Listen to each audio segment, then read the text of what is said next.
The story begins with two girls talking under the blossoming trees. They decide to make a vow of sisterhood, promising to be closer than their own family, with a bond stronger than blood. One of them asks that there be no more tears and declares that, from that moment on, they would be sisters. A girl approaches a giant, weakened creature that looks at her with a shy and frightened gaze. With determination, she declares that, from that moment on, she will be its older sister. In a bustling city, a man asks about giants. A young man dressed in cleric robes claims to know them and describes them as barbarians, brutes, and completely ignorant. Another man argues that this is the common view, but the guildmaster interrupts, asking not to speak that way there. He questions whether the belief still exists that giants were once noble and proud, something that may only have been true in the past, during the War of the Gods. A huge demonic creature emerges amidst the snow, while it is said that the nobility and pride of the giants are now nothing more than a fairy tale. The beast advances in a threatening way. The narrator comments that nowadays, giants are dumb, savage ignorance made of flesh, as she prepares to face the monster. She calls them cowards and greedy, capable of doing anything for a little gold, while she brutally attacks the creature, stabbing it and knocking it down into the snow. She then questions if that is the kind of giant the man was defending. He explains that some of them ended up rushing ahead to hunt the prey, an ancient ice dragon that has lived for 2 centuries. The young cleric reacts surprised, unable to believe it. Soon after, the group of holy knights claim that only they could handle the situation, which is why they were sent from the capital. The girl hands something to the guildmaster, saying she already took care of the problem. The young cleric watches her in shock when he realizes she is just a girl, and on top of that, with only one arm, she presents a large ice dragon gem as proof. The guildmaster recognizes it and confirms its origin. The holy knight realizes she must be the adventurer who hunted the dragon before them, insinuating that she stole the order's job.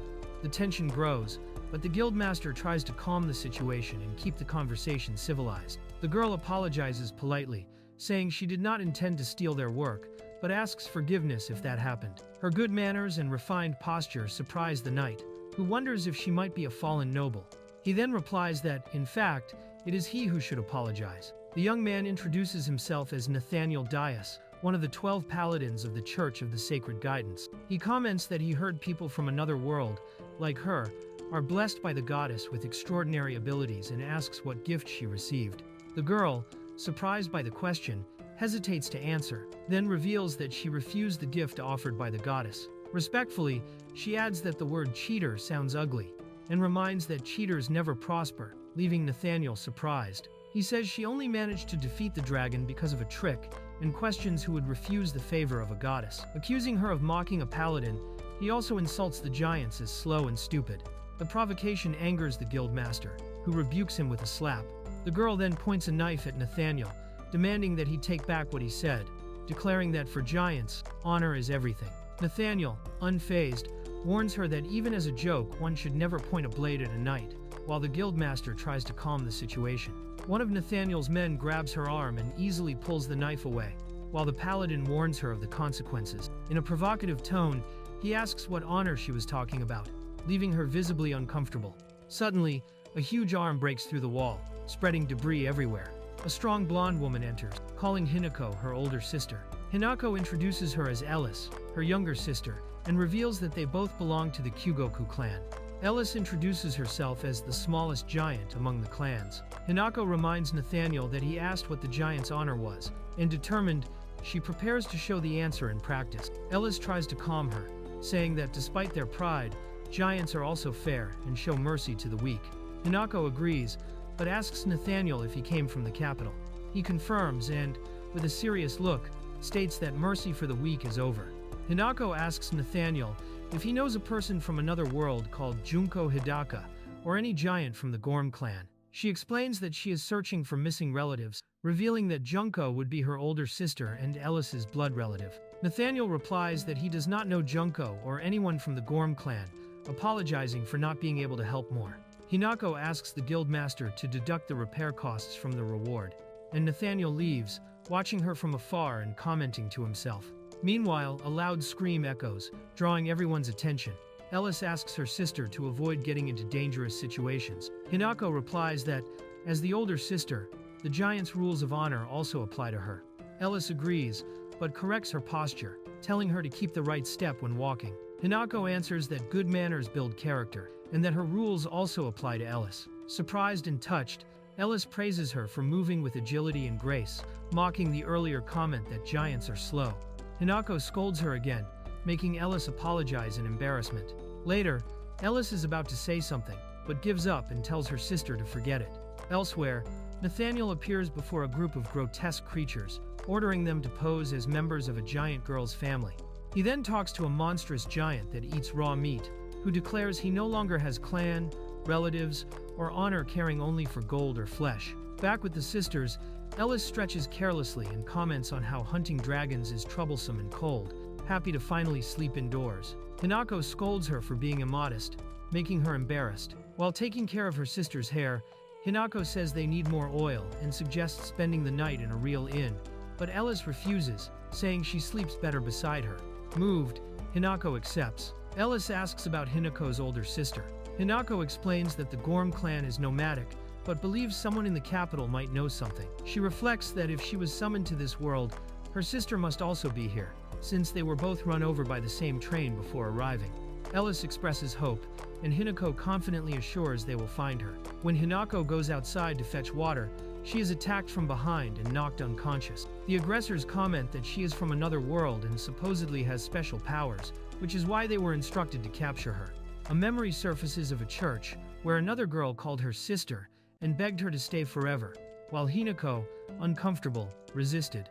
Finally, Hinako wakes up before Nathaniel, who ironically apologizes for the rude invitation and calls her, "My little giant." With a cold tone, he reveals that people from other worlds, like her, can be sold for a good price. Hinako, still lying on the ground, realizes Nathaniel's true intention and asks if he intends to sell her. He indirectly confirms, saying it is even better she has no combat abilities, since that makes the sale easier. Nathaniel comments that if she had a rare power like time restart, she would be worth even more. She accuses him of being a human trafficker and questions his role in the church, since he should serve God. He replies coldly that maintaining a church costs money, and that she will yield more than enough, justifying that the value should have come from hunting an ice dragon, but now it will come from her. Nathaniel comments that it will be a fun trip to the capital, and calls Hinako a pretty little thing. Outraged, she asks how he can commit such a sin against his goddess. Nathaniel reacts with contempt, saying that her goddess grants special powers to outsiders like her, while they themselves can barely survive day after day. He adds furiously that no one should worship a miserable bitch like that goddess. While they were talking, Nathaniel comments that Ashley's sister has arrived to join them and says he should moderate his language. Two boys appear, saying that they also found one of her brothers and that he wants to see her. Ashley confirms in surprise, asking if he really is nearby, and they say yes. They affirm that her sister was very happy to find her family, but Ashley finds the mention of a brother strange. One of the boys confirms it, and Nathaniel observes the scene with a smile and the metallic sound of chains in the background. Ashley approaches a group and is called by an orc who introduces himself as Ade, from the Gorm clan, claiming to be her brother. He tries to justify himself, reminding her that in the past they expelled her, but apologizes for it. He explains that, although she was very young at the time, there were reasons for such a decision. The orc tries to justify himself, saying that they had no choice in the past and that times were hard. The light-haired woman reacts with disdain, recalling moments from the past. Then, she prepares to interrogate the prisoner about her abilities, claiming that she will have fun while allowing the orc to watch his companion being killed as revenge for humiliating them in the guild hall. The light-haired woman listens to the orc but accuses him of being a terrible liar.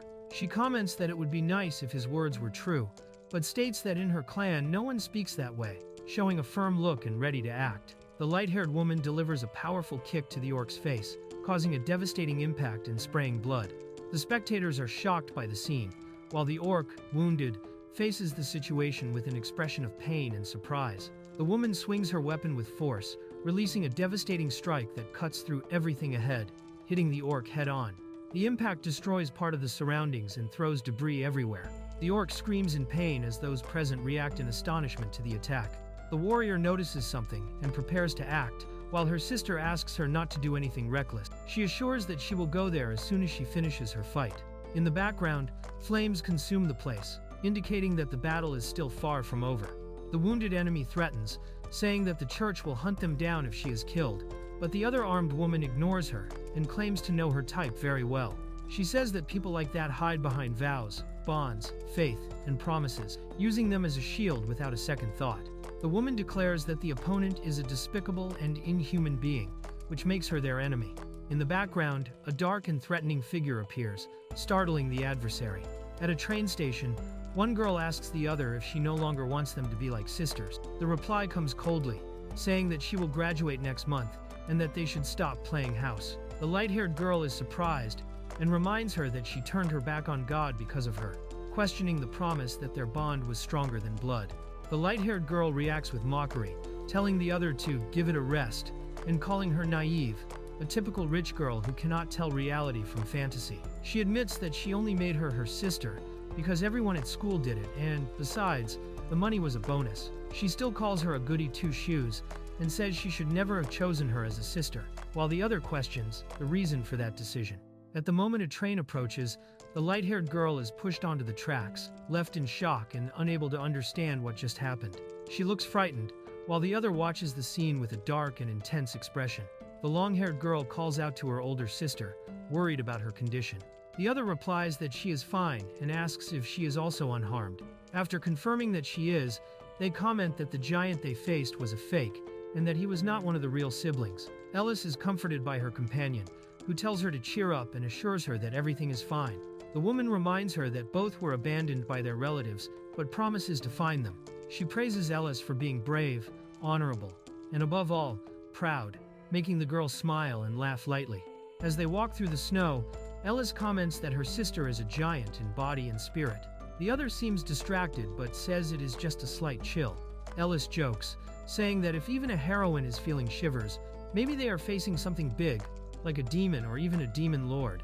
The girl reflects that perhaps it is not just a demon or demon lord, but something even greater. In the distance, in the snow, the threatening silhouette of a huge creature begins to reveal itself. An isolated village is attacked by a horde of goblins and orcs, leaving the villagers in panic.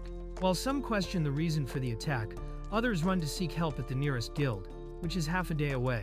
However, realizing that they will not survive that long, the villagers prepare to resist until the adventurers arrive, when tremors begin to shake the ground. The villagers are shocked to see a giant approaching. The girl asks Ellis to put her on the roof, and he throws her with force, allowing her to reach a higher position to act against the threat. The girl warns that the Adventurers Guild has sent help and orders everyone to evacuate, leaving the fight to them.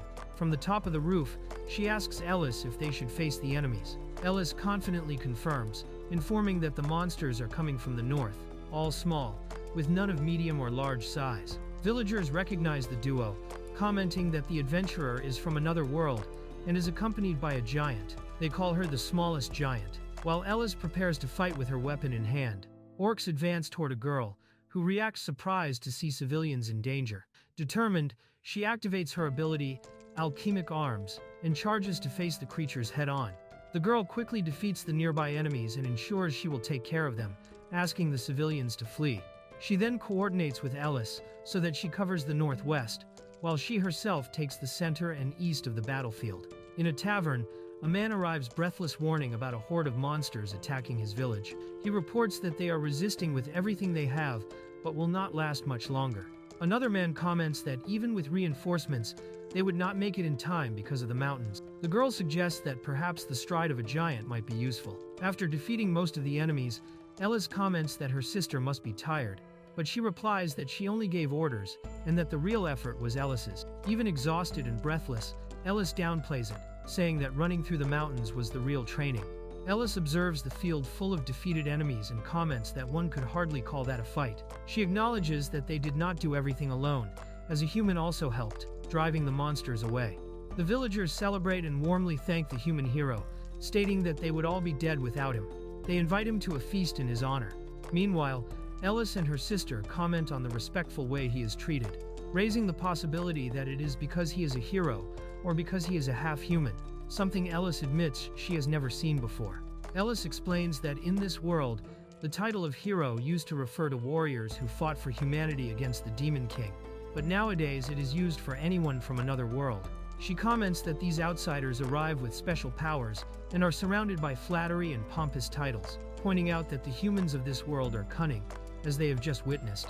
Ellis watches the man surrounded by villagers and realizes that he is also from another world, just like her.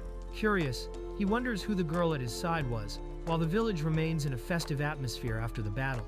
Among the ruins of the village, Ellis advises her companion to act carefully while they search through the debris.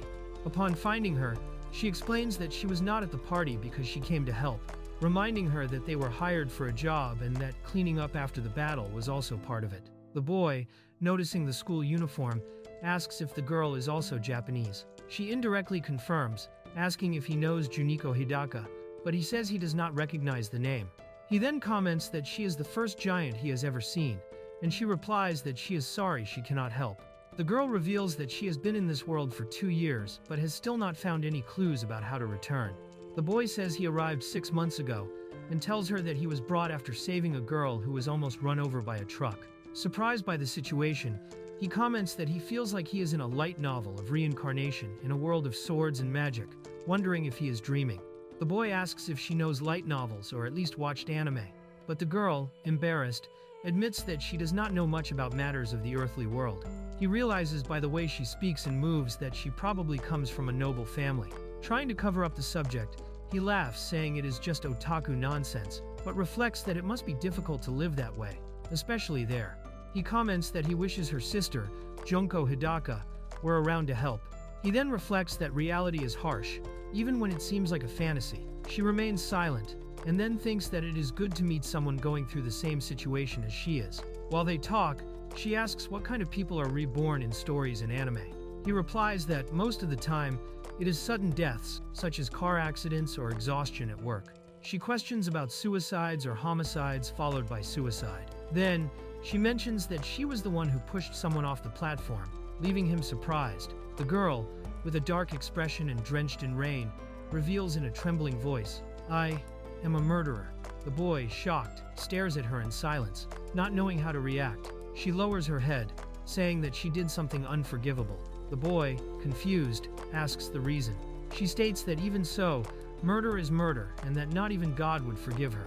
With a serious look, she declares herself a sinner and that she is not like him.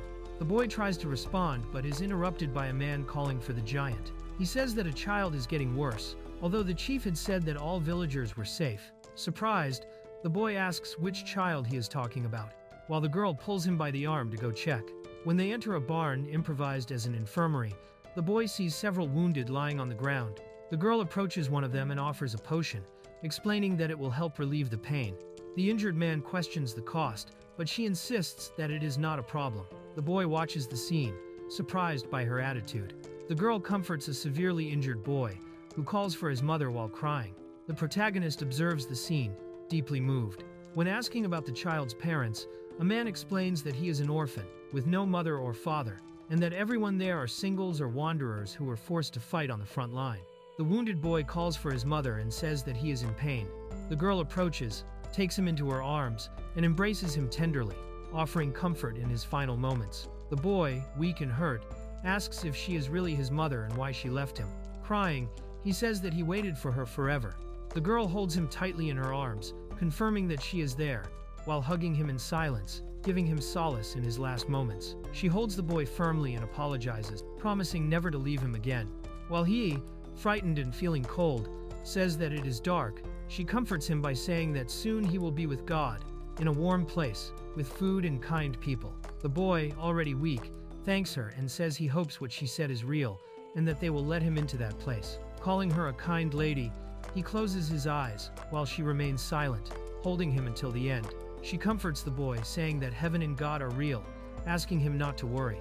She confesses that, because of her great sin, she could not enter there, but believes that God will certainly want to meet him. A man comments that she is covered in blood and offers a cloth, but she refuses, saying there is still more work to be done. Then, she declares herself a sinner, murderer, and liar, while another tries to deny it, affirming that she is none of those things. A man arrives desperately warning that more monsters are coming, and that if they pass, they will cause damage this time. The other gets angry, pointing to the wounded and questioning how he can say "this time" in the face of such destruction. The chief tries to justify the situation by saying that everyone there are fugitives and criminals, calling them thieves and murderers. The protagonist accuses him of cruelty, But the chief retorts, claiming that foreigners do not understand anything, and that these people are on the margins for a reason.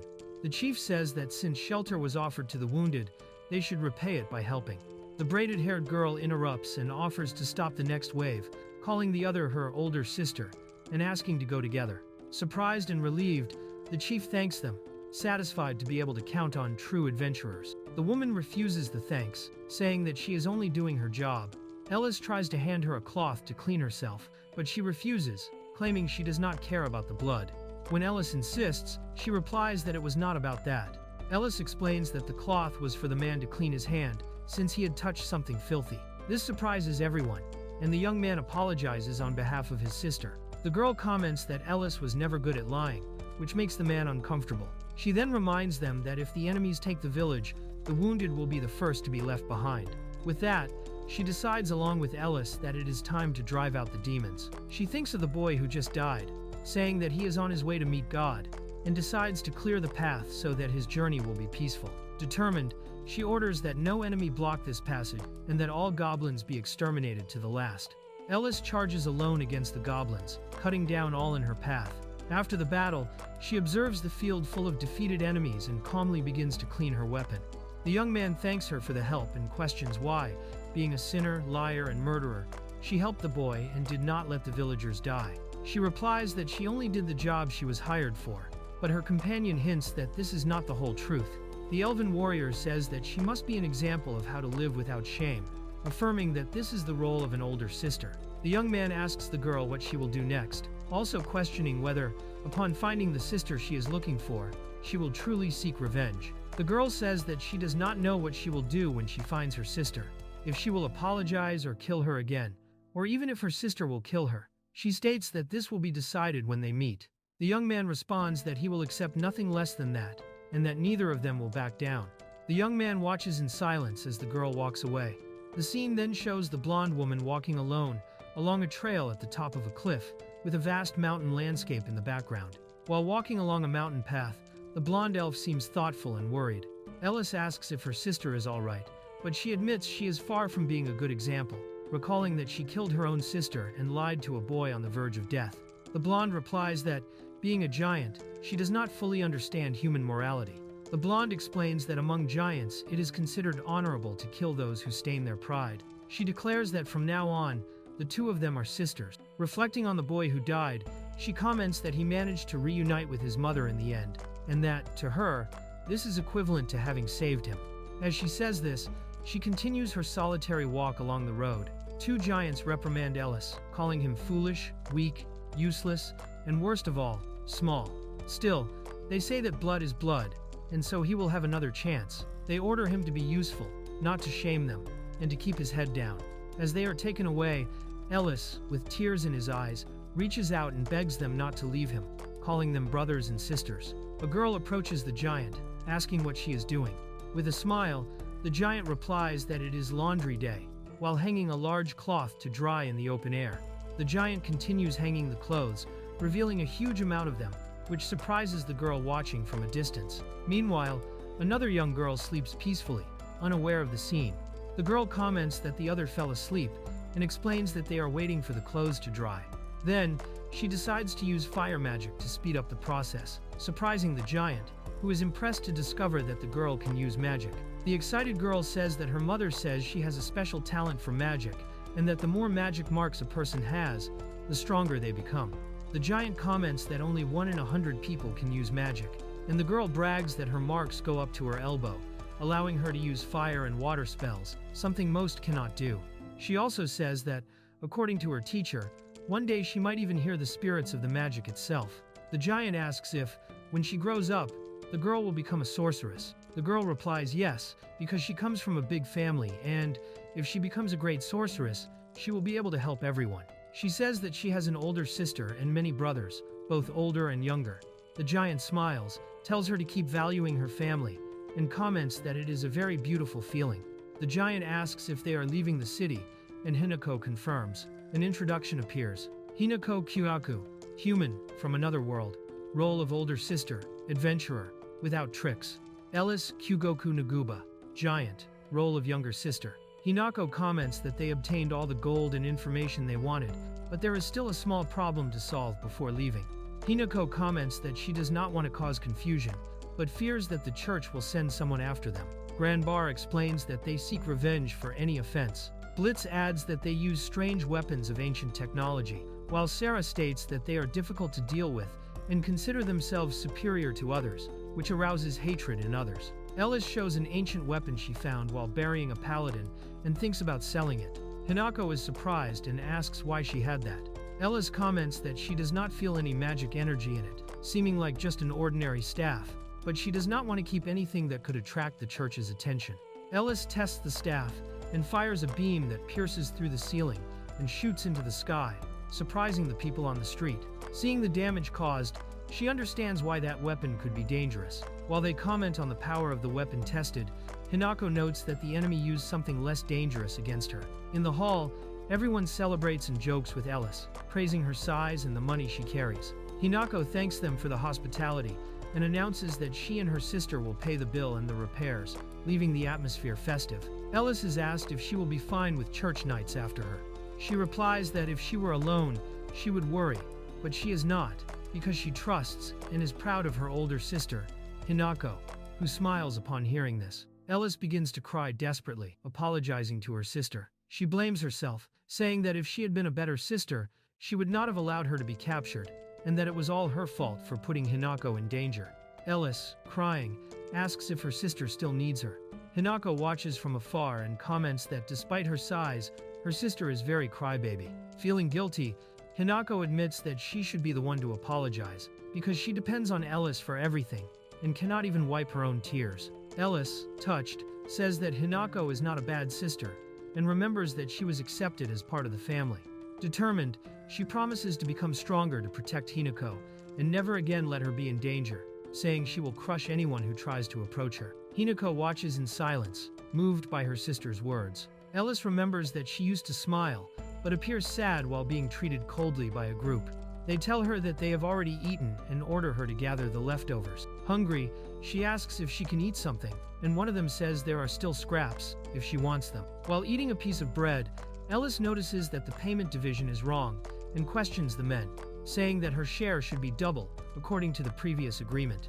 One of them tries to justify it, but she insists that the written amount is wrong, confronting them about the injustice. The men get angry at Ellis's accusation and say that if she calls them cheaters, they will no longer do business together. They order her to be taken away, while guards surround her. Ellis only smiles lightly, even as she starts coughing. Alone and fallen on the ground, Ellis wonders why she is like that, realizing that she is shorter, weaker, and different from the other giants, besides being too skilled to be considered a true giant. Determined to hold back her tears, she reminds herself that giants do not cry. Ellis, trying to hold back her crying, remembers that she cannot shame her brothers and sisters. Forcing herself to smile, she repeats to herself several times that she must keep smiling. Ellis tastes a sweet and praises its flavor, happy to be enjoying the moment with her sister. Surprised, she comments that it is unusual for her sister to spend money on treats. Her sister thanks the vendor, who is pleased to see the effort rewarded.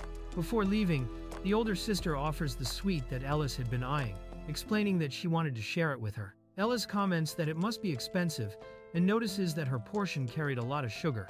Calculating by the size of the measure, she concludes that it would cost about 260 copper coins, even before counting the labor, surprising the vendor who had not thought about the price. Ellis realizes that her calculation may have raised the price and apologizes, explaining that it is an old habit. The vendor praises her cleverness, while the sister admits that Ellis is much smarter than she is. As they walk away, the girl smiles discreetly, touched. Ellis and her sister stroll through the market, buying various things after the profit obtained with the ice dragon. While Ellis shows excitement, her sister seems thoughtful, catching the girl's attention, who asks if something is wrong. As they walk, the older sister reflects on how Ellis is strong, intelligent, and responsible for carrying the baggage and fighting, questioning what she herself contributes. With hesitation, she admits hoping that Ellis does not feel ashamed of her. Ellis, however, responds that she does not need anything from her sister.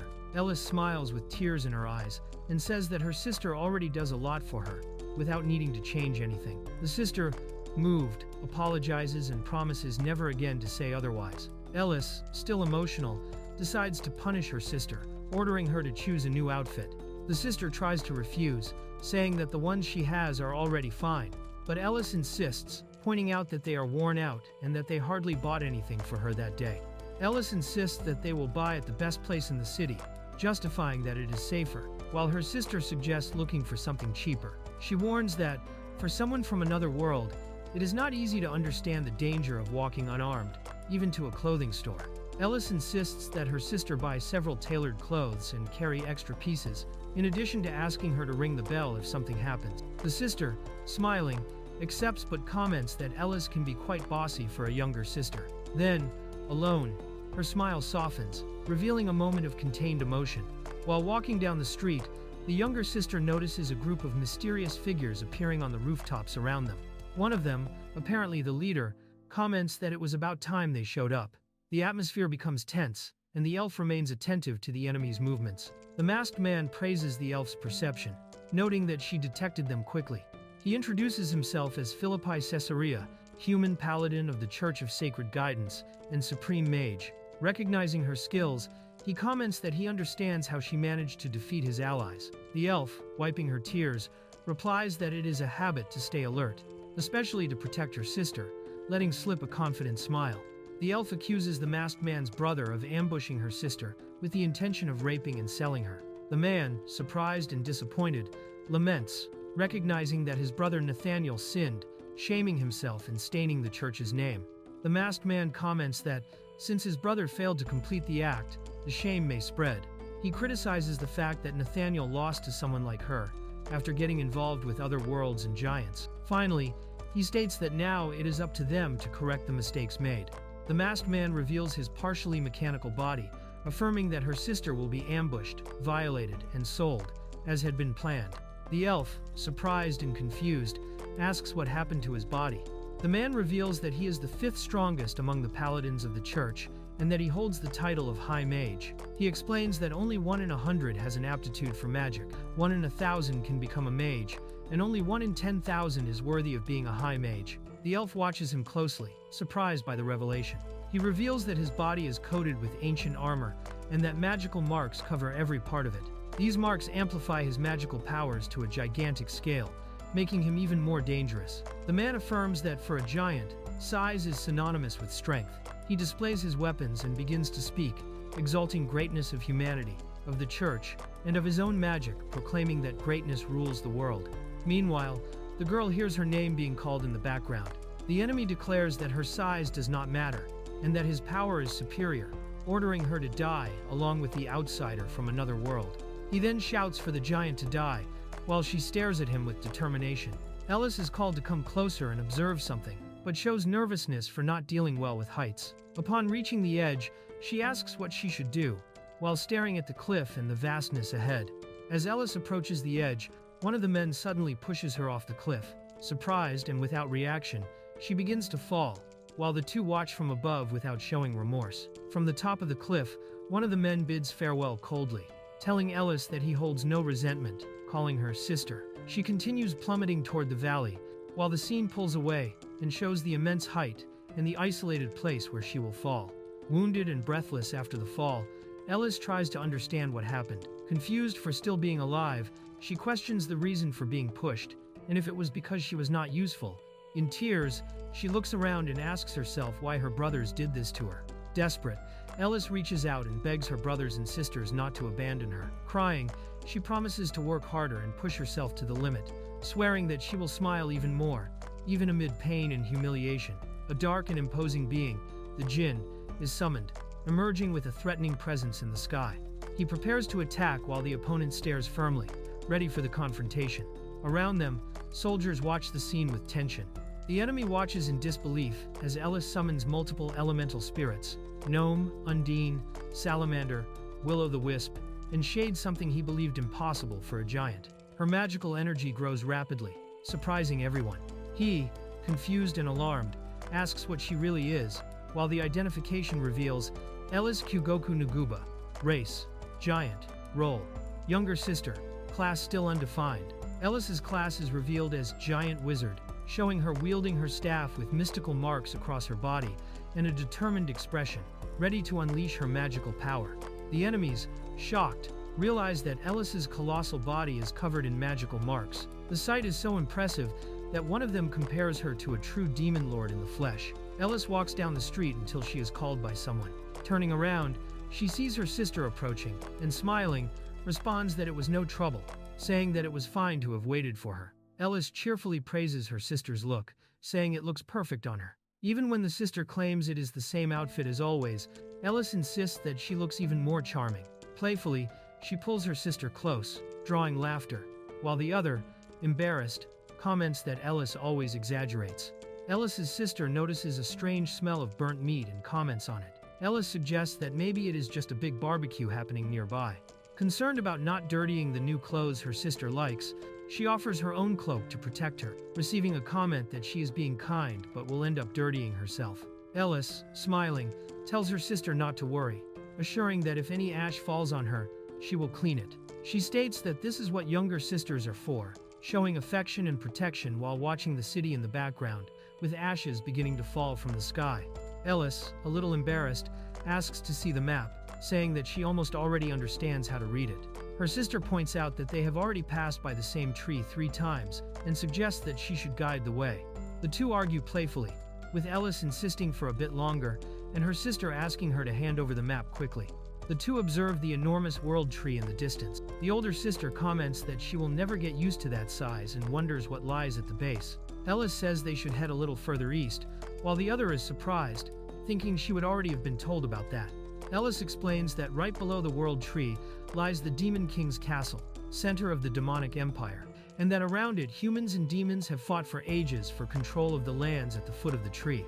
Her sister asks if the Demon King really has a castle, and upon hearing the answer, admits not knowing much about heroes or demons, receiving a teasing comment from Ellis. Ellis comments about a song, saying it is by Schubert, but her sister, confused, asks who that is. Meanwhile, a group of adventurers walks along a trail until they are surprised by something frightening, panicking, and questioning what that creature is. A black, spherical monster with enormous teeth suddenly appears, terrifying the group of adventurers. They scream in panic as the creature approaches threateningly, about to attack. The huge black monster rises among the trees, opening its mouth full of sharp teeth and drooling as it stares at the group. One of the men, terrified, tries to push another to serve as bait, saying that if someone is going to be devoured, it will be him. The monster prepares to attack, bringing its tongue forward menacingly. The warrior charges with strength, thrusting her sword directly into the monster's mouth and pushing it against a tree. Tentacles thrash violently as she keeps up the pressure, determined not to let it escape. The impact splits the trunk and scatters debris, but she remains firm in the attack. She grips her weapon tightly and begins striking the monster rapidly, forcing it backward. Then she invokes her spell Gnome Druid, making the blade extend and pierce through the creature devastatingly, ripping it apart and scattering blood through the air. She finishes the attack and watches the monster's body fall, recognizing it as a man-eater, something rare to encounter in that region. While assessing the situation, she calmly approaches a frightened group, greeting them with a simple hello, leaving them visibly uneasy. At night, around the campfire, they ask the men if they are hurt and how they are feeling. One of them explains that they were escorting a young girl back home when they were attacked by the monster. They sincerely thank them for the help, saying that the two saved their lives. One of the men tries to strike up a conversation with the girl in the hat, who responds shyly. The dark-haired one listens to the story and comments that it was difficult. Meanwhile, the blonde prepares the monster's carcass for cooking, leaving the men surprised and questioning if she is really going to eat something that had probably devoured people.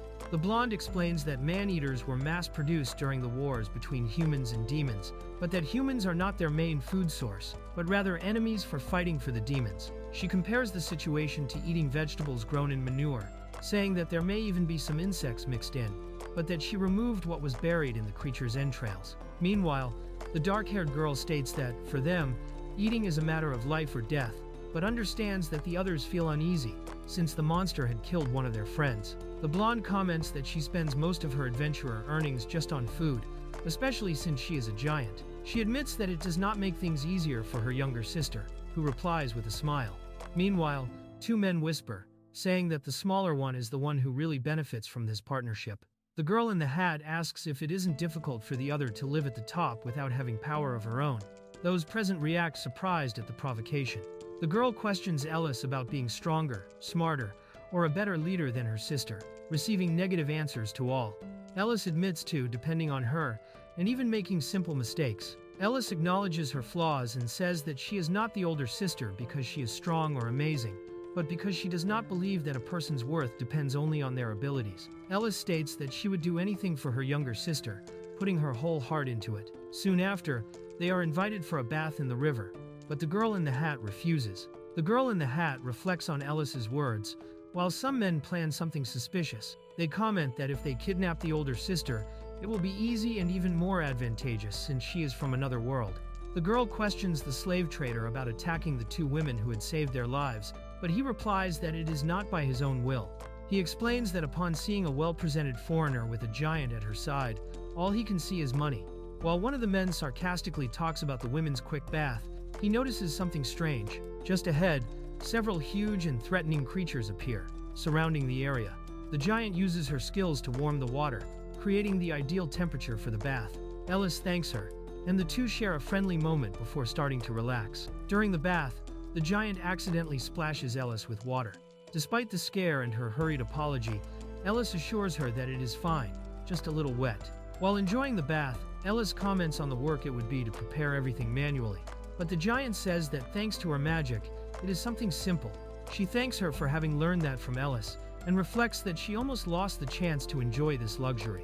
While relaxing in the bath, the giant states that if anyone speaks ill of Ellis again, she will devour them. The conversation shifts to the subject of giants eating humans, and she explains that, despite old stories about it during times of famine, she finds the idea strange and compares it to eating insects, since humans are too small. While bathing, they hear cries for help, and notice that a group of human-devouring creatures is approaching. Ellis asks for her sister's support, who immediately gets up and prepares to attack using magic, invoking Jinn, despite the others' warnings to wait.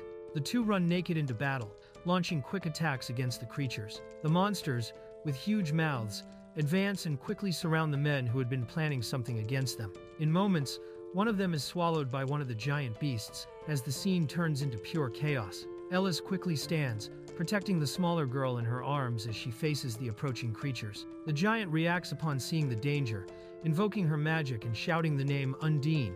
A powerful flow of water strikes the monsters, distorting and crushing their bodies on impact. The giant strikes the monsters with force, destroying part of the terrain around them. Meanwhile, Ellis holds the girl, protecting her from the debris, asking her to move away and stay safe. The giant fights the monsters, but Ellis prepares to act. With a calm expression, she invokes a magical artifact, surprising the girl, who recognizes the item as a beast-summoning bell. While Ellis draws the monster's attention, the girl realizes she is acting as bait. Taking advantage of the opening, the giant launches into the attack and summons the Earth Spirit, Gnome, to counterattack. The girl watches, surprised, while wondering why Ellis would act this way to save her. She questions whether Ellis is strong, intelligent, or a good leader, but concludes that she is none of these, unable to understand the true reason. Furious upon seeing a scratch on her sister, the woman attacks the monsters fiercely, promising not to let them touch her again. Determined, she summons the full power of her invocation, demanding that it not hold back. The woman invokes Undine, who takes the form of a gigantic whirlpool of water. With a determined smile, she orders the attack, Drill, making the creature pierce the ground toward the enemies. After the attack, the woman regains her composure and puts on her cloak. She approaches and asks if the other is fine and unharmed, questioning if the enemies frightened her. The girl, still surprised, wonders how that was possible. The girl asks why she risks her life if she has no powers. The woman replies that it is all she can do, and that, as an older sister, she would risk her life without hesitation to protect her younger sister. The girl is moved to understand that it was all for the woman's sister. She confirms with a calm look, and the young one sincerely thanks her for what she did. The young one holds her hand warmly, calling her older sister. The two exchange a silent look, while a slight smile appears on the girl's face. The woman is confused by what she just heard, while the blonde reacts desperately, saying this cannot happen. Then, she shouts in surprise and shock, drawing attention to something in the distance. During the night, the woman sleeps leaning against a tree, while the blonde dozes off and murmurs that she is her older sister. Further ahead, a figure slowly approaches, but the girl assures them that it is safe now, affirming that they are not enemies. Creatures watch the scene from a distance. The girl, surrounded by creatures, recalls the mission, and says that the woman is like her without powers, but very incredible. Thoughtfully, she comments on the role of an older sister and wonders if she would accept having another younger sister. As they walk, Carla asks where they are going. The answer is that the destination is the royal capital, but with a quick stop along the way. Though flattered, she asks not to be called older sister, but Carla repeats it playfully, drawing an irritated reaction. Carla comments that she envies Ellis and talks about how giants form clans among their relatives. She asks if anyone could become their brother or sister. Ellis replies that maybe, and that this is precisely the reason they are there, to ask for approval for it. The group arrives at the giants' village, home of the Colm clan, where Ellis's father and relatives live. Upon entering the giants' village, the residents recognize Ellis and celebrate her return, calling her a sworn sister. A giant greets Ellis warmly, calling her sister, and asking how the smallest giant is. They exchange friendly greetings, and he offers to take her to their father. Ellis asks the brother to put Carla down, explaining that, due to their size, a small slip could gravely hurt her. The brother takes offense, saying he would never hurt someone of his own clan, and calls her the palest giant after so long without seeing each other. The giant lightly squeezes Carla in his hand to demonstrate what Ellis meant about the danger, asking if that would be the kind of slip. Ellis grows serious upon realizing the risk, and then he smiles and carefully hands her back. The giant is scolded for taking the joke too far. The girl apologizes for Ellis's behavior and asks him to forgive her. He justifies himself, saying that since they are new to the family, he could not resist teasing them a little. Then, he apologizes both to her and to Ellis. Ellis is instructed to wait with Carla, while the other girl goes to talk to the father. She enters a great stone hall, where she is warmly received by a giant man seated on a throne, who comments on how much time has passed since the last time they saw each other. The smallest giant returns to the presence of her father, who affectionately calls her daughter and wise giant. She asks forgiveness for her long absence, and he, with a serene expression, replies that he is also happy to see her again.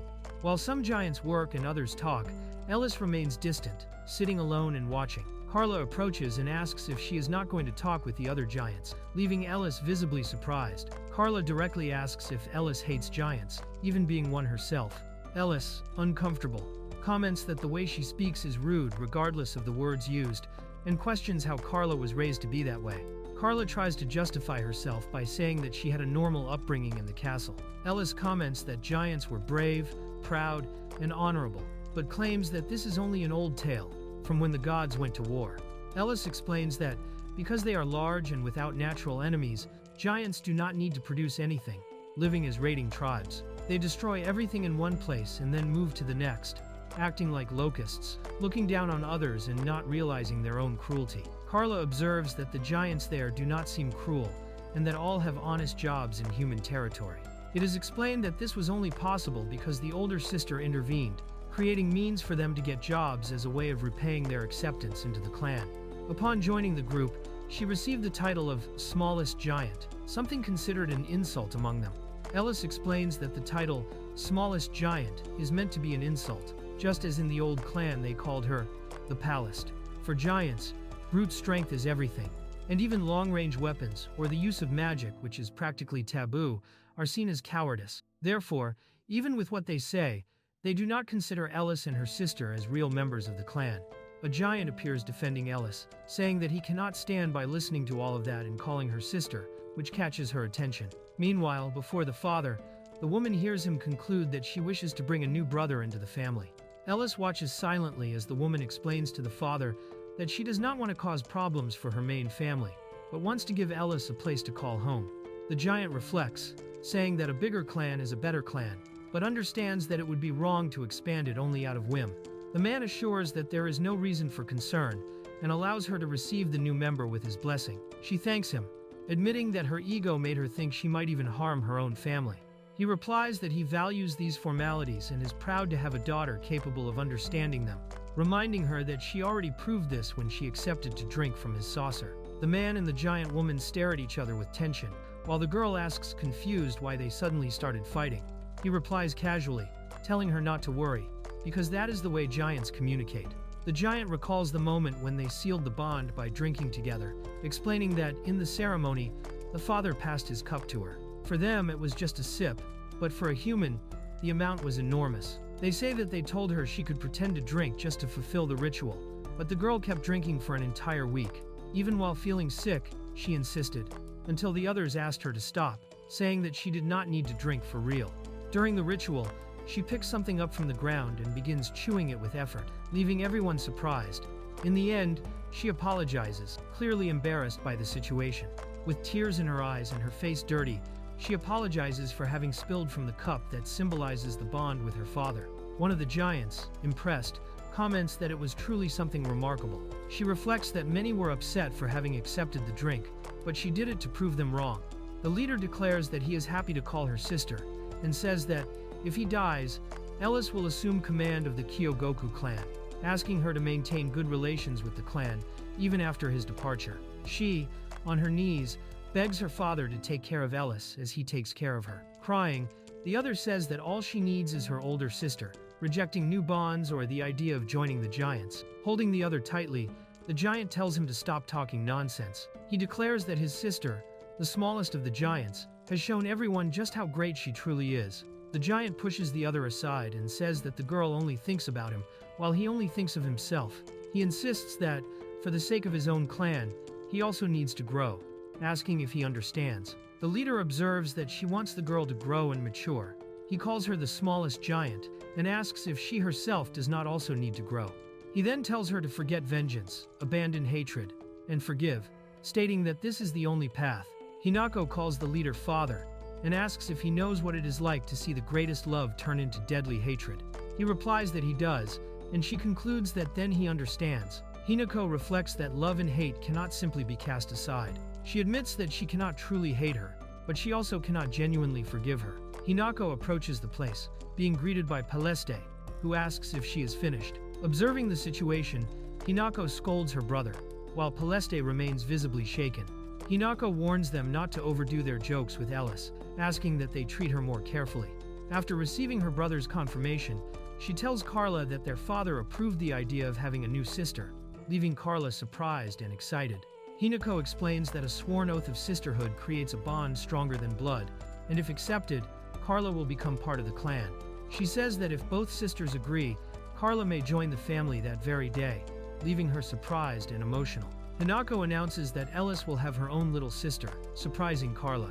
While Hinako thinks it would be wonderful to have a granddaughter in the family, Ellis reacts nervously and asks her sister to stop with that immediately. Carla declares that she wants to be Ellis's younger sister, and not the giants, leaving Ellis confused and surprised. Hinako explains that she too will be Carla's older sister, and that, in her world, there is a system where older sisters take care of the younger ones. She compares the situation, saying that, to her, her sister's sister is like a granddaughter.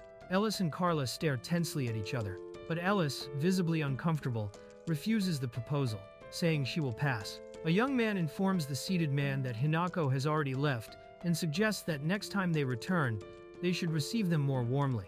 He comments on the possible growth of her clan, but the man denies it, saying that rituals and blood ties have already lost their meaning. As he observes an ancient drawing depicting imposing figures, someone comments that the two mentioned are not giants, nor the legendary White Titan, nor the shadow that guides it. He concludes by saying that all they can do is hope not to awaken a great destruction. Ellis looks at the sky and notices a group of wyverns attacking a caravan with some adventurers. Recognizing the situation, she considers whether they should help them. Ellis invokes her spell Gnome to manipulate the earth, while another invokes Druid to attack.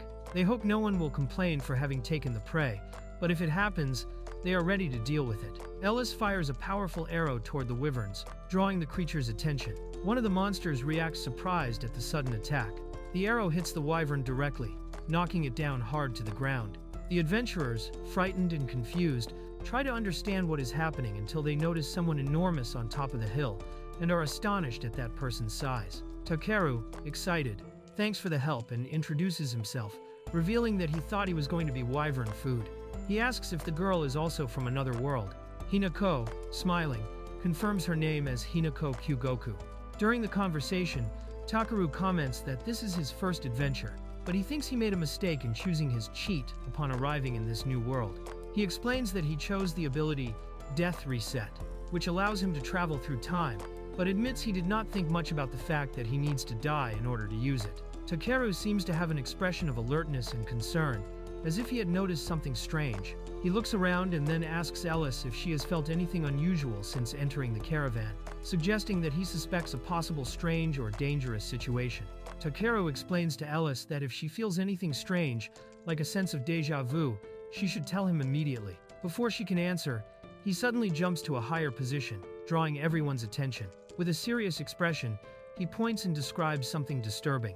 Skin freshly flayed from a baby, and a rhinoceros beetle on a spit, indicating he sensed something abnormal or sinister approaching. Takeru begins to cite cryptic and disturbing phrases such as blue light in Los Alamos, trampled images of crucified saints, and the blackest war, while a strange atmosphere envelops the place. He continues describing bizarre visions until he asks Hinako if this is really the first time they are meeting. She, confused, only replies with a no, leaving the tension even greater. The cat-eared girl says she understands Takeru's excitement at being reborn in a new world with a special power, but asks him to listen to something important. She reveals that there was a time when heroes from other worlds thrived, but that era is over. Takeru and Hinako react confused at the statement. The girl explains that in the past, heroes from other worlds were powerful champions, capable of turning stone into gold and making plants flourish. However, that was in the past, and now the people of this world have learned how to deal with outsiders like Takeru. She reveals that his cheat is Death Reset, which allows him to return in time to a specific point before dying, but warns that there already exist ways to nullify that ability. The boy confirms that he was testing Takeru to see if he had already traveled through time. He explains that he was observing physical reactions, like the dilation of pupils, when hearing certain phrases. These time travels leave small discrepancies in the world, making people nearby feel a strong sense of déjà vu. Takeru is surprised to learn that cheats do not make a person invincible, hearing that, in fact, it is the opposite. The boy explains that otherworlders are seen only as tools, especially those with Death Reset, since they are easier to use. Hinako comments that she was once captured by a man who said she would be worth a lot of money, which shocks Takeru as he realizes they can be sold. Takeru complains about having to respawn in hard mode, even though he achieved the dream of living in another world. Hinako, curious, asks if he would not return to the old world if he had the chance, and if he would not like to see his parents again. Takeru admits that his parents are probably worried, but says that being in another world is exciting. He compares the new world to a place open and full of possibilities, unlike the old one, which seemed to have reached a dead end. Takeru reflects on how in the old world everything was predictable and without mystery, with society offering logical explanations for everything, even for God, whom he sees as a system created by people to keep living. He questions where he fit into that scenario, noting that everyone, in a way, understood that reality. The girl reveals that she believes in God, leaving Takeru surprised and a little embarrassed. He apologizes, saying he did not mean to offend her religion, but she assures him it is nothing grand or extravagant, only something personal to her. Every day, she gives thanks in prayer, feeling that her prayers are heard. In difficult moments, she finds comfort in seeking God. During the journey, it is mentioned that most people in this world share something in common. In the past, the inhabitants believed that everything possessed a spirit, without worshipping a single god like in the current church. Upon reincarnating, they came to have a different understanding of this. The goddess Theos appears before the girl, explaining that she died in an unexpected accident. The goddess offers her a new life in another world, and asks her to choose a special power as a blessing. The goddess Theos presents a list of abilities for the girl to choose from as a blessing. When asked if she is God, she confirms, saying that she is the administrator of that world. The girl looks over the list of abilities, chooses one, and approaches the goddess. Upon touching her, she receives the blessing as her body begins to glow and fragment into light. The goddess begins to dissolve into fragments of light. The girl watches silently, makes a gesture with her hand, and then walks away, leaving the goddess's figure behind. The girl walks on, casting one last look at the goddess from afar. With a tone of regret, she says that perhaps she could have shown mercy, and apologizes in case she is a divinity to someone somewhere. The girl rejects the idea of accepting the goddess as her deity, refusing blessings, powers, and even reincarnation. Determined, she declares that her destiny is hell, and that is where she must go. She explains that she refused the power offered because it did not align with her faith, living her entire journey without any special ability. Surprised, the others realize that she does not possess a cheat, and one of them asks to accompany her on her adventures. The boy, on his knees, asks to be treated as a younger brother. She accepts and holds his hands, leaving him emotional, while the others react with surprise and irritation that this is happening again. The boy comments jokingly that nothing ruins a Yuri mood like the presence of a man. During the journey, the girl explains that they are going to see her father, the chief, and promises to ask for permission to expand the group.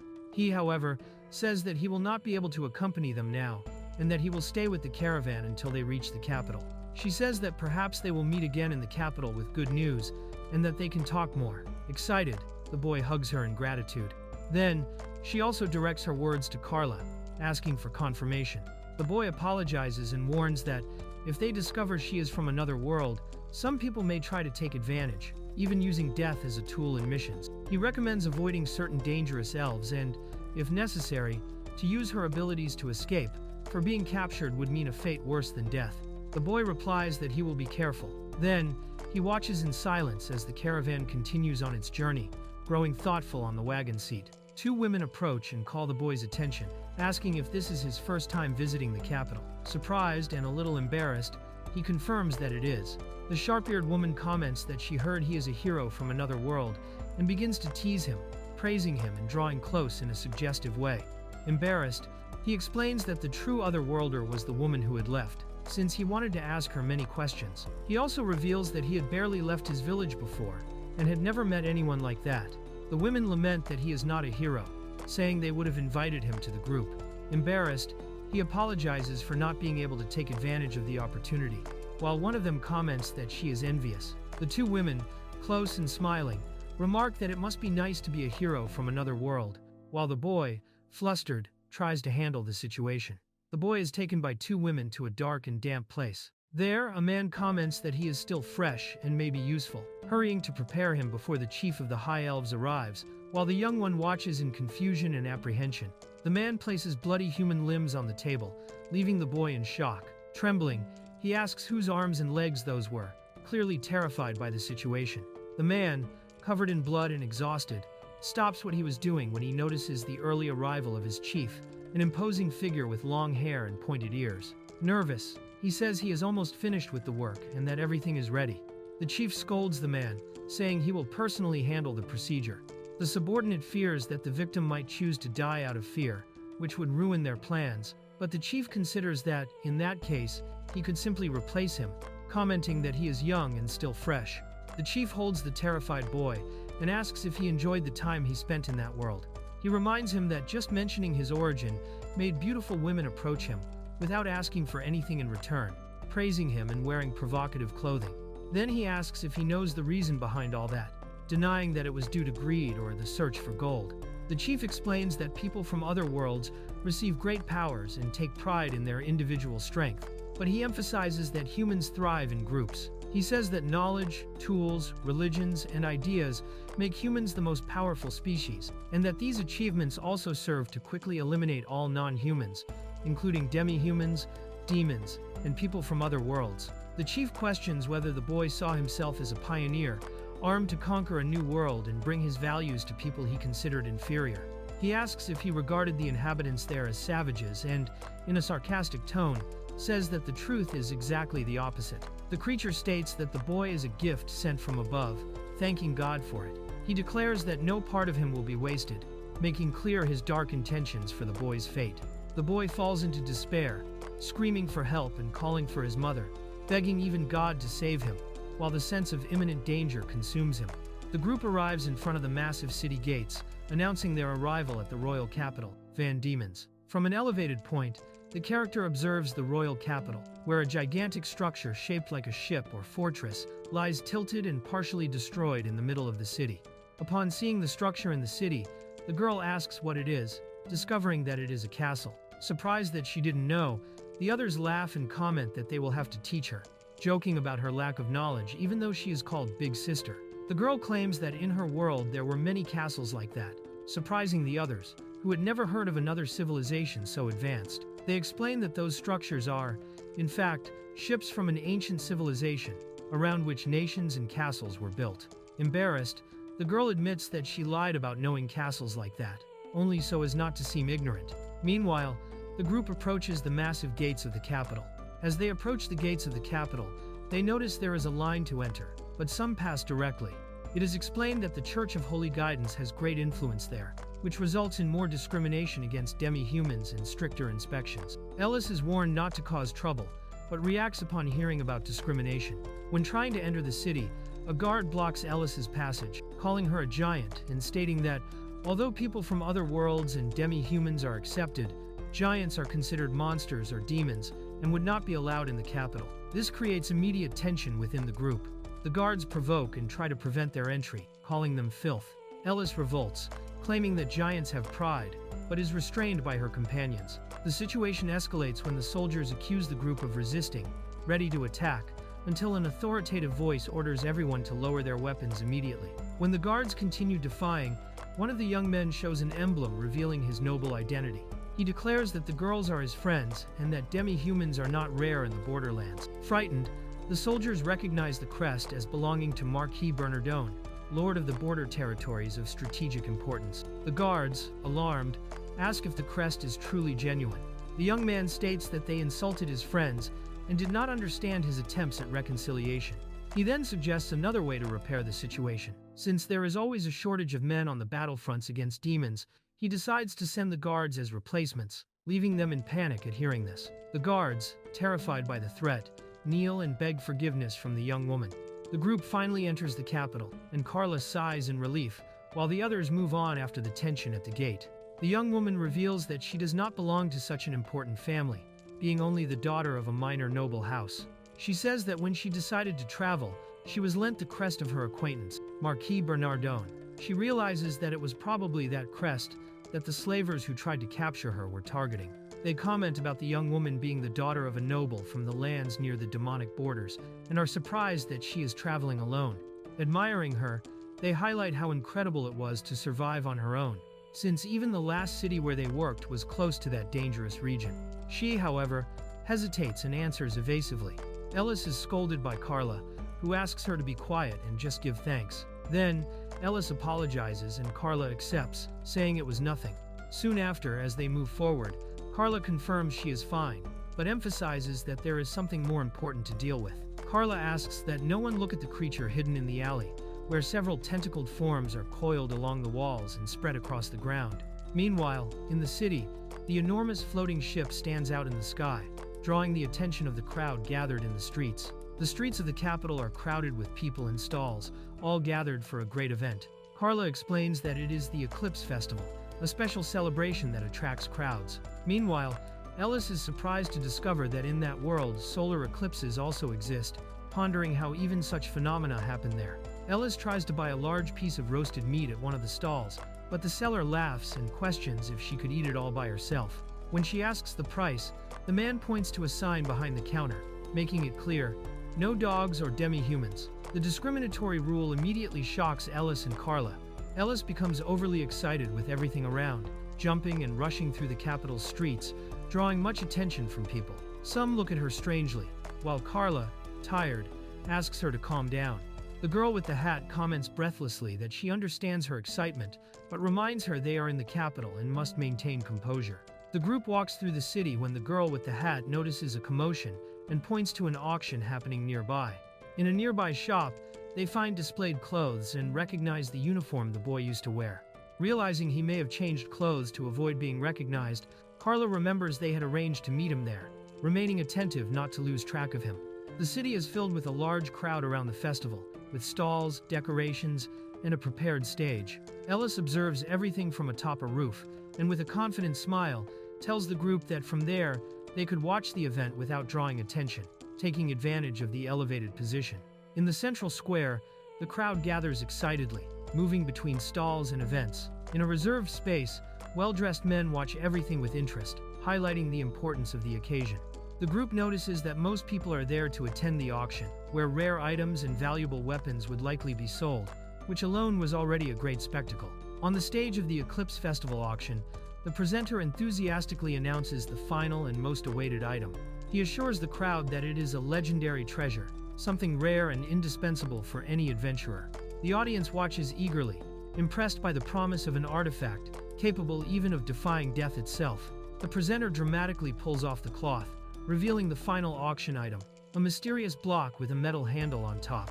He announces to the astonished crowd that it was not just a common artifact, but a save point, a true divine treasure, capable of defying death. The crowd goes into ecstasy upon discovering that the item really is a save point, a legendary treasure said to give a second chance even to those who die. The auctioneer opens the bids at 1,000 gold coins, and immediately hands rise all over the crowd. The offers climb rapidly: 1,000, 500, 2,000, 500, up to 3,000 coins, making clear how valuable and disputed that artifact was. The group watches the auction in surprise. They comment that they had only heard rumors about save points, but now confirm they truly exist. They acknowledge the usefulness of the item, though it also seemed like a real otherworldly cheat. At that moment, Carla begins trembling intensely, showing a strong emotional impact, which worries the others who notice her unexpected reaction. Carla, still shaken, confirms Ellis's suspicions. That was not just like a cheat, but indeed a true cheat. She states that they already know that type of power very well, and to make things worse, reflects on the chances of encountering the same trick twice in such a short time. Ellis, confused, tries to understand what Carla really means, realizing there is something deeper and more dangerous in this revelation. The revelation shocks everyone. That save point, treated as a divine treasure, was actually made from people from other worlds who were processed for human use. Ellis is in shock, trying to deny the possibility. But the pieces start to fall into place. Memories of the uniform seen earlier, and the idea of processing confirm the worst. The truth is cruel. It is not just a magical item, but the result of the exploitation and sacrifice of people from another world. The auctioneer reveals the functioning of the save point. It only exists because it was extracted from someone with the ability to reset death. The item links to the life of the new owner, allowing them to revive countless times. Ellis and Carla are horrified to realize that the power was stolen from that boy they met earlier. When they ask where he is now, the answer is terrifying. He is inside the box, turned into the save point itself. Ellis and Carla discover the terrible truth. The boy is not dead. In fact, he cannot die because of his death reset cheat. Now, he has been reduced to only a brain and a heart, kept alive by a binding spell. Instead of resting, he is forced to continue existing, trapped inside that box, forcibly transformed into a save point. The auction reaches its climax when someone offers 50,000 gold coins for the save point. The crowd is shocked by the absurd amount, and the auctioneer confirms the sale, announcing that the item was purchased by the young woman in adventurer's clothes. Meanwhile, Carla's dark expression shows her mind collapsing under the cruel revelation of what was truly being sold. The auctioneer ends the main sale but informs the audience that there are still many other otherworldly pieces available. Behind him, the heads of other beings are revealed, displayed as merchandise, along with handmade accessories and various items for every budget. Carla watches in shock, horrified by the cruelty and the trivialization of lives turned into mere products. Ellis is shaken, unable to understand how an apparently just kingdom allows such cruelty. Carla explains that although humans are protected by laws and rights, demi-humans and those from other worlds are not seen as humans. No matter how human they may appear, they are treated as inferior races, unworthy of any rights. Those are reserved only for those considered true humans. The scene shows that all of this is justified as part of the teachings of the Church, sanctioned by the laws of men and of God. Outraged, Ellis stands up, ready to confront the injustice, but her sister interrupts her, warning that if she causes a scene there, she will end up making enemies across the entire kingdom. Ellis insists that they need to save Takeru, reminding everyone that he could have been like a younger brother to them. However, her sister pulls her back to reality. He has lost all his senses, has no eyes, no ears, no skin, with only a brain and a heart kept alive. Without even having a body, they could not give him a dignified end, leaving only eternal torment. Carla asks Ellis to regain her reason, but the girl, consumed by rage, declares that those who allowed such an atrocity are not human. In front of the crowd, she states that she would personally exterminate all of them without hesitation, shocking her sister and everyone present. Ellis, with a determined look and full of hatred, extends her hand and tells her sister to just give the word. She promises to unleash all her power in the boy's name, ready to massacre everyone there if Carla allows it. The tension rises as the choice falls upon the older sister. The crowd watches the scene, some excited and others indifferent. A knight notices the inequality. Nobles and merchants spend fortunes on atrocities, while the people barely have enough to eat. He shows the few coins he saved, saying he even cut down on meals, yet still tries to keep up, though revolted at the blatant injustice. The knight, embraced by his family, declares that protecting the people is his duty. His daughter praises him for keeping the kingdom safe. Meanwhile, Ellis watches the scene in silence, clearly shaken, until she is called by her sister, who asks if she is all right. Ellis remembers that the boy found hope in that world, believing that he could become someone. She admits she doesn't understand much about being reborn in another world, but sees that he believed in the potential of that place. Her sister adds that, regardless of the world, every child carries within them a heroic adventurer. The sister reflects that there is never a completely clear villain. To her, society, ideologies, and customs wear people down as they try to live their lives. In this world, even the Demon King himself cannot be seen so simply. The girl disagrees, saying that for her and for everyone there, indeed there is an enemy. With firmness, she declares she knows exactly who he is, leaving the others surprised and silent before her statement. Among the crowd, a young warrior emerges, walking firmly. Her eyes meet those of the girl in uniform, and both fall silent, exchanging a serious and tense gaze. The atmosphere becomes tense as the two young women face each other up close, both surprised. One of them, shocked, murmurs in doubt, "Sis? Tur?" The figure before her, with a serious expression, firmly pronounces the name, "Hinako?" In the middle of the bustling square, the two girls stare at each other in shock. One calls the other her sister, while the other, surprised, recognizes her name, Hinako. Emotional, the girl runs to Hinako and hugs her tightly, calling her by name, while Hinako holds her, surprised and shaken by the reunion. Everyone watches in silence as the girl, crying in Hinako's arms, apologizes and admits she needs to ask for her forgiveness, showing all the weight of her emotion and regret. Hinako is caught off guard by the girl's emotional outburst as she clings to her and cries. Through her tears, she admits that Hinako probably hates her. But even so, she tries to express what she feels, revealing the pain and burden she has carried in her heart. The scene shows memories of Hinako and Junko's past. Hinako recalls the moment when she wished Junko a happy birthday while they were in school. Images of their time together appear. Junko smiling as student council president, the two side by side at school events, and Hinako supporting her during elections. These memories reinforce the strong and old bond between them. Hinako cries in front of the school gates, being comforted by Junko, who hugs her warmly and wishes her a happy birthday. Even amid snow and sadness, Junko embraces her tenderly, showing their deep connection. In the bedroom, after an intimate moment, Junko confides in Hinako, saying she wants to become a better person. Hinako listens in silence, surprised by her words. Junko continues, stating she knows exactly what kind of person she is, someone despised by others, indecent and dirty. Despite that, she looks at Hinako with sincerity, showing her vulnerability. Junko, sitting on the bed, confesses that she wants to become a better person, even if just a little. She reveals her desire to be respected, admired, and praised by others, different from what she feels now. Remembering her mother, she admits she doesn't want to follow the same path. Then, looking at Hinako, she asks her to make her a promise, showing her determination to change. Hinako, emotional, calls her sister while holding her in her arms. The words, "big sister," echo, surprising those who witness the scene. Junko firmly holds her head, showing affection, but in the background another powerful figure appears, drawing everyone's attention. The tension grows as serious stares cross, making it clear something important is about to happen. On the train, Hinako comes across Shiori and Kyugoku. They greet her politely, but the atmosphere grows heavy when Kyugoku calls Shiori closer.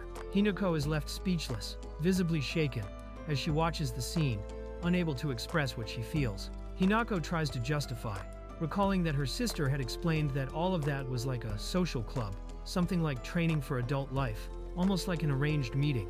But as she speaks, her voice trembles, making her discomfort evident.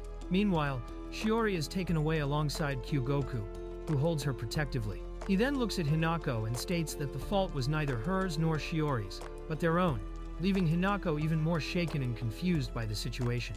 Kyugoku explains how that academy was like a closed greenhouse, beautiful and comfortable, but where it was already predetermined which flowers would bloom. He recalls that many, deep down, wanted to escape that microcosm, dreaming of another world.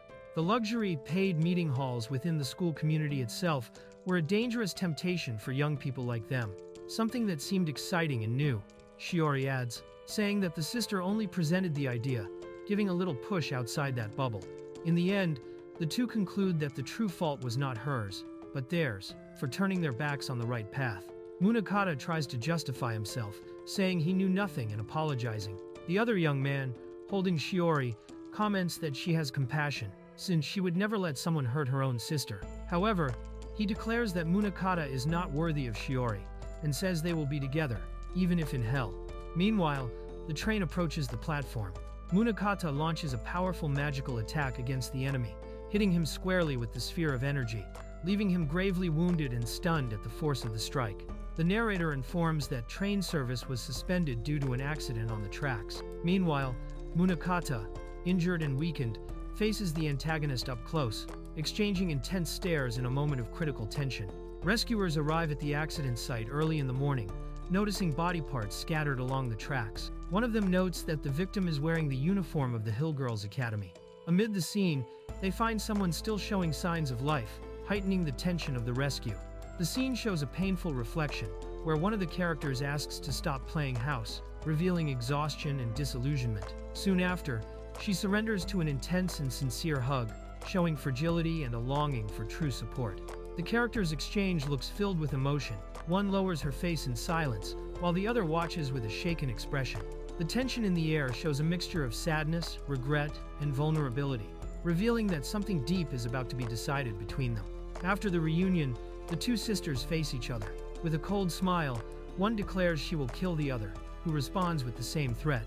Hinako stares at her sister, feeling guilt and believing she deserves to be hated. She remembers what she did and the cruel words she said. Even so, Munakata, with a calm look, states that the one who should hate and kill would be herself. Both recognize the weight of the events, understanding that the hatred between them seems inevitable. Munakata admits she knows what it's like to say, "I'll kill you," without really meaning it, recognizing the conflicted feelings between them.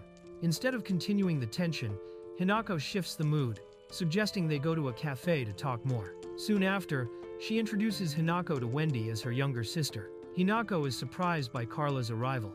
Then, Junko introduces her sisters to Hinako. Ellis, Wendy, and Carla, the latter, considered a future younger sister to Ellis. She also presents herself as Hinako's older sister, showing the new family bond formed in that world.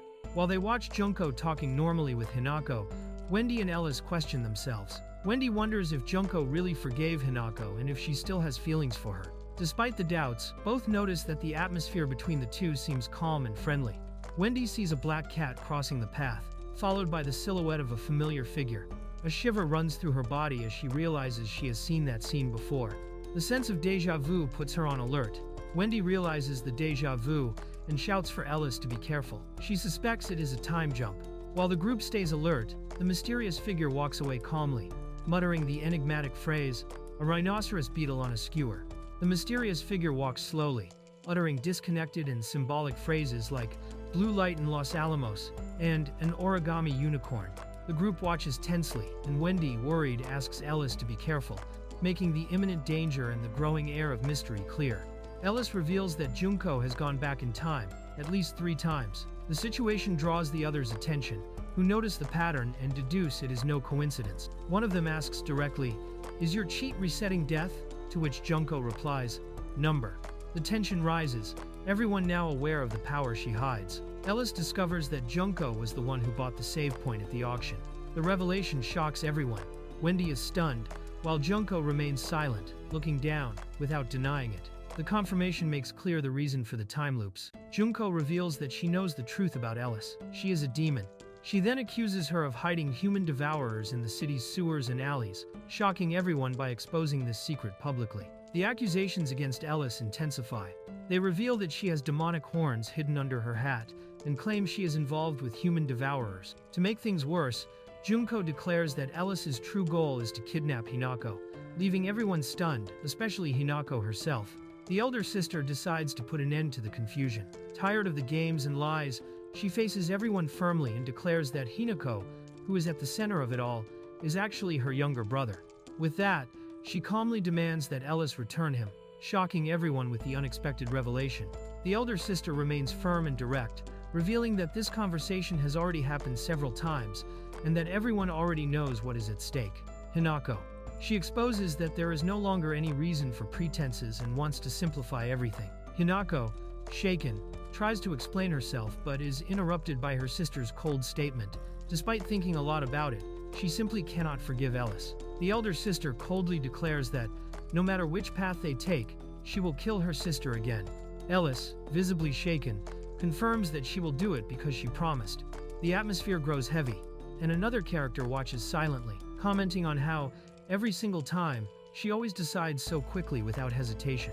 The tension between the two sisters reaches its peak, making it clear that this situation has already repeated many times. Ellis, with tears in her eyes and an expression of exhaustion, calls Hinako stubborn, annoying, and a real headache. Even so, she thanks her. Hinako, moved, replies that it's been a long time, and calls her sister, sincerely recognizing the reunion, despite all the conflict. Wendy, excited, draws her weapon and laughs, asking if they can finally start fighting now. But Hinako, with a calm look, says that if she were her, she'd think twice before doing that. The threat soon reveals itself behind them. An immense, sinister creature appears, making it clear that the situation has just escalated to a new level. The gigantic creature advances through the city with a devastating kick, destroying parts of buildings and spreading chaos among civilians. People run in despair, screaming as they try to escape the destruction. Amidst the confusion, Wendy smiles with excitement at the creature's strength, showing how thrilled she is with the upcoming battle.